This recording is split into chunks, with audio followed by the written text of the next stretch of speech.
The American dream didn't die of old age. It didn't die because you bought too many lattes. It didn't die because of market forces. The American dream was murdered, and the weapon wasn't a gun, it was a contract.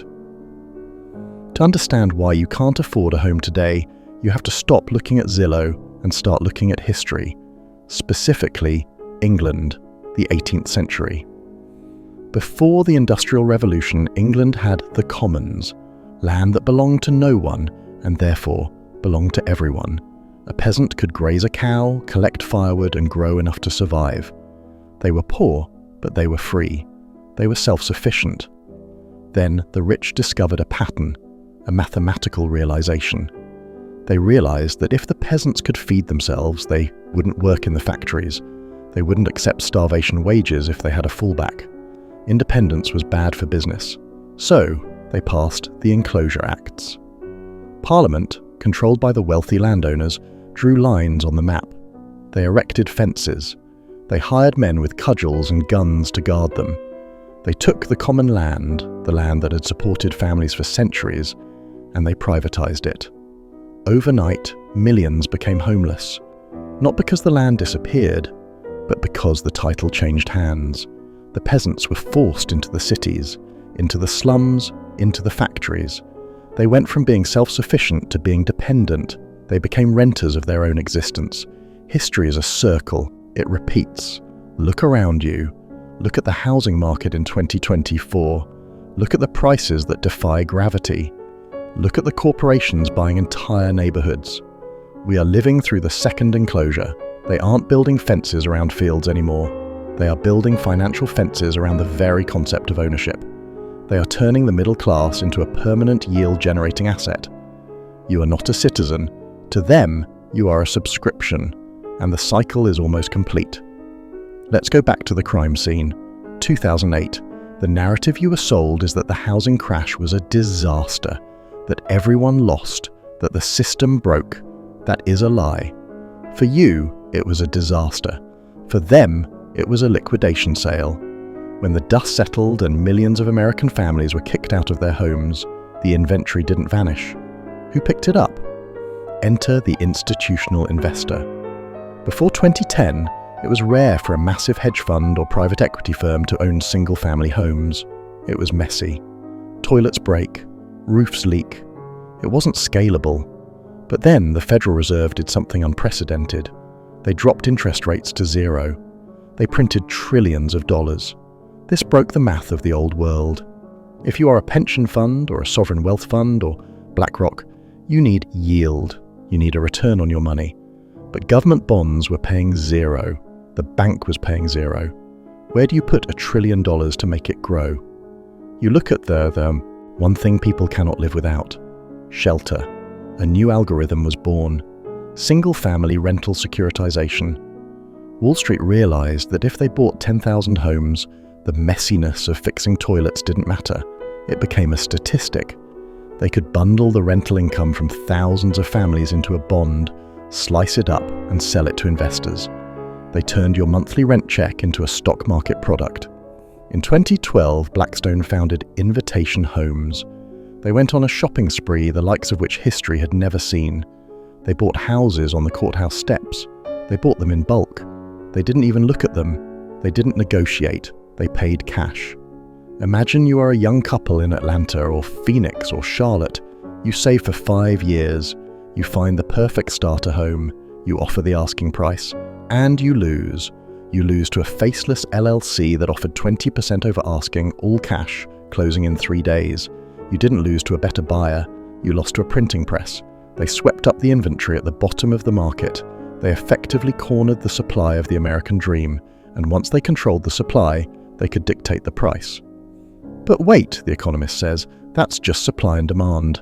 If prices go up, builders will just build more homes and prices will come down. That is the Econ 101 lie.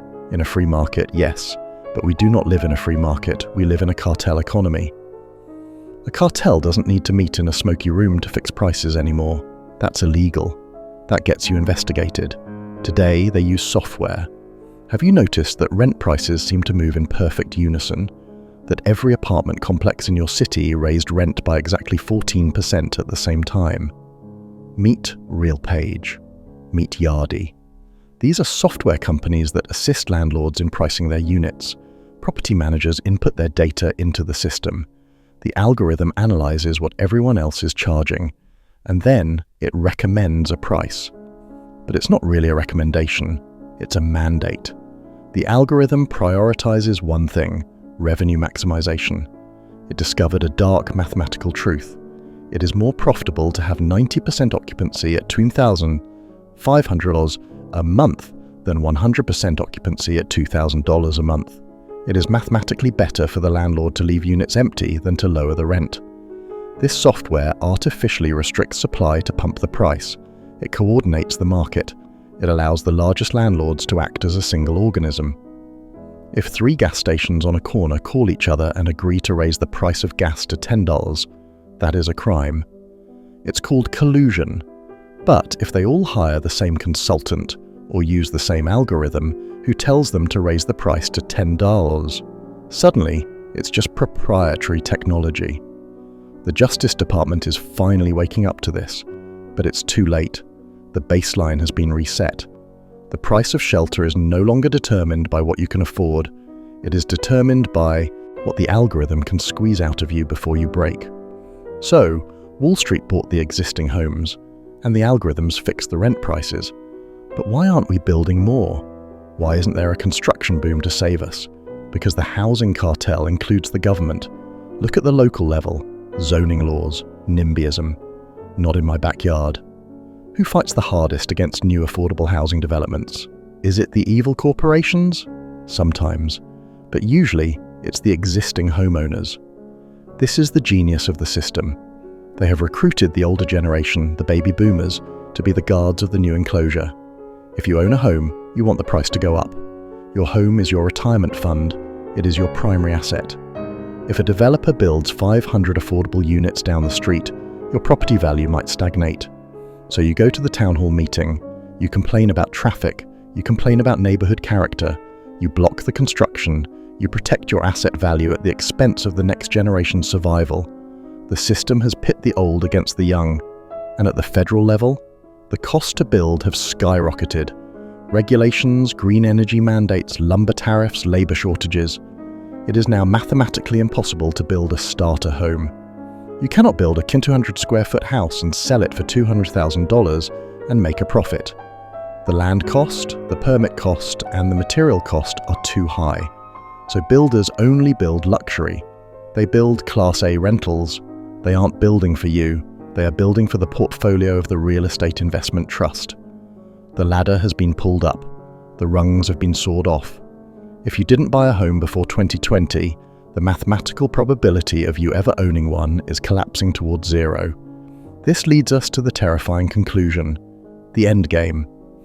The World Economic Forum famously predicted, "You will own nothing and you will be happy."